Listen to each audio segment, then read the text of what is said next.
All right, guys. Well, it is the end of another week here at the South Coast home.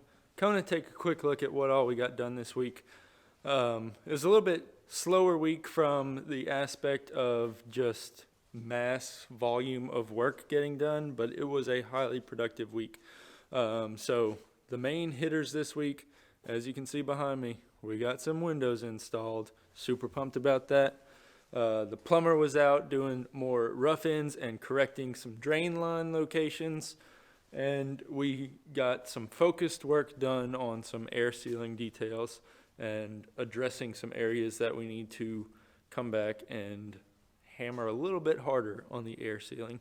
So, like I said, windows came in this week, and that's super exciting. We went with the Marvin Windows. They are the, believe it is the Essential Collection.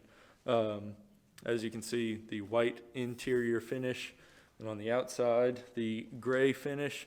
We had the option to do a few different colors on the exterior finish. We went with gray just to give us a little bit of a accent color on the outside of the house. I think the primary color on the outside of the house is going to be white, so we wanted that little bit of gray on the windows to sort of stand out and just look a little bit different than just having a white window and a white wall. We could have gone with a black color, but I have a couple concerns about the black. I think the white and black look it's a pretty good look. I don't think it's going to last indefinitely, though. I think the white and black farmhouse look is going to be aged in a few years, so that was something we were wanting to avoid. Wanted to have a more timeless look, so just the subtle difference of going to that gray color on the windows, I think, is a good choice. I was also concerned about that black color of the exterior windows fading over time and getting that chalky sort of weathered look. So that was another reason why we didn't go with a black color on the exterior of the windows.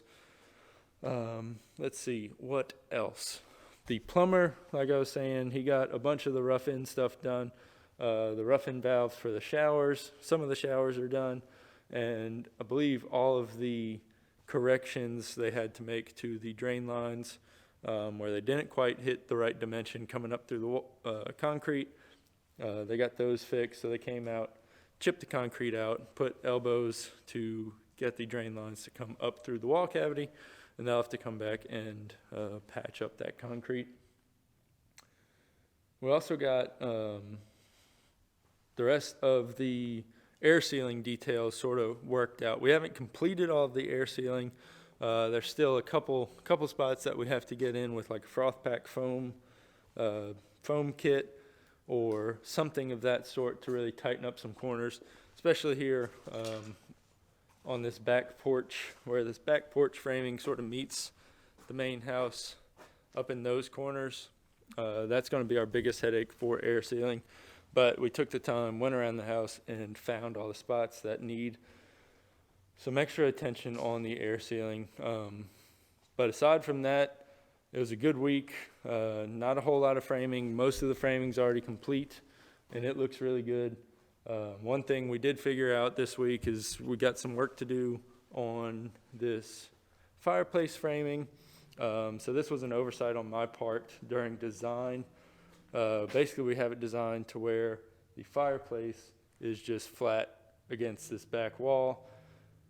Thinking through that a little bit and just sort of building it in my mind and seeing how it would look in my mind, we want to come out from this wall a little bit with the fireplace. Just so we have a little bit of separation from the back wall out into the room a little bit.